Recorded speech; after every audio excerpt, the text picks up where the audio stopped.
അപ്പോൾ hello guys, ഇന്നത്തെ video പറഞ്ഞു ഞാൻ ഡിഷ് വാഷർ എങ്ങനെ യൂസ് ചെയ്യണമെന്ന് പറഞ്ഞുതരാം കേട്ടോ. ഫസ്റ്റ് നിങ്ങൾക്ക് നോർമെൻ്റ് എന്ന് പറഞ്ഞ കമ്പനീൻ്റെ ഉണ്ടെങ്കിൽ ഇത് പറഞ്ഞ് കുറച്ച് യൂസ്ഫുൾ ആയിരിക്കും. ഓക്കെ, നമ്മളിത് പാത്രങ്ങളൊക്കെ ഞങ്ങൾ രാവിലെ സ്പൂണൊക്കെ ഇതില് ഗ്ലാസ് പ്ലേറ്റ് പിന്നെ നമ്മൾ കറി ഓർഡർ ആയി വെക്കണം. മുകളിലുണ്ട് വലിയ സാധനങ്ങളൊക്കെ, താഴത്ത് പിന്നെ ചെറിയത് അങ്ങനെ പാത്രങ്ങളൊക്കെ. ഈ സാധനം എന്ന് പറഞ്ഞാൽ ഇത് മറ്റേ സോപ്പും പൊടി, പിന്നെ ഇത് ലിക്വിഡ് സോപ്പ്.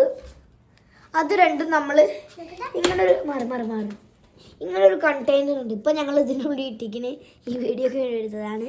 അത് ഒരു കണ്ടെയ്നർ ഉണ്ട്. ഇത് നമുക്ക് അടച്ചിട്ട് കയറിയിട്ട് അടയ്ക്കുക.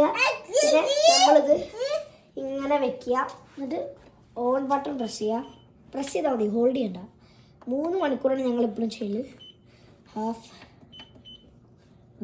ഇനി വർക്ക് ചെയ്യാൻ അറിയില്ല. ഞാനിതാകെ 2 ആഴ്ച തുടങ്ങി വർക്ക് ചെയ്യാൻ തുടങ്ങി.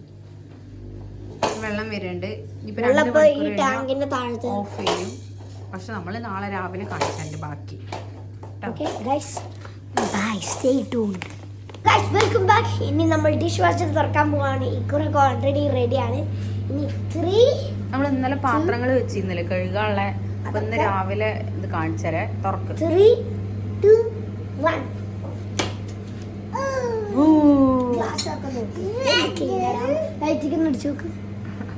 അത്രയും ക്ലീൻ ആയിട്ട് കിട്ടും.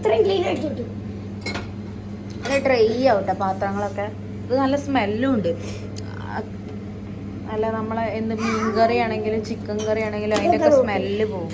ഇതൊരു ഐറിഷ് ബിയറിന്റെ ഗ്ലാസ് ആണ്, ഗിന്നസ്. പിന്നെ പാത്രം ഇതിലാണ് ഞങ്ങൾ വലിയ സാധനങ്ങളൊക്കെ ഇതില്. അയ്യോ, അതിലൊരിതുണ്ട്. അത് നമ്മൾ അടച്ചു വെച്ച് ശരിയല്ല കേട്ടോ. നമ്മൾ വെക്കുമ്പോ ശ്രദ്ധിച്ച് വെക്കണേ. സ്പൂണൊക്കെ കണ്ട നല്ല ക്ലീൻ ആയിട്ട് കിട്ടും. എൻ്റെ ഒരു അഭിപ്രായത്തിൽ നാട്ടിലുള്ള എല്ലാ വീട്ടിലും പറ്റുകയാണെങ്കിൽ ഇത് വെച്ചു കൊടുക്കണം. നാട്ടിൽ നമുക്ക് ഒരു ദിവസം ഞാനൊക്കെ ഫുൾ പാത്രം കഴുകണമെങ്കിൽ PhD എടുത്തിരിക്കുന്നു. പാത്രം കഴുകാണ്ടാവുമായിരുന്നു.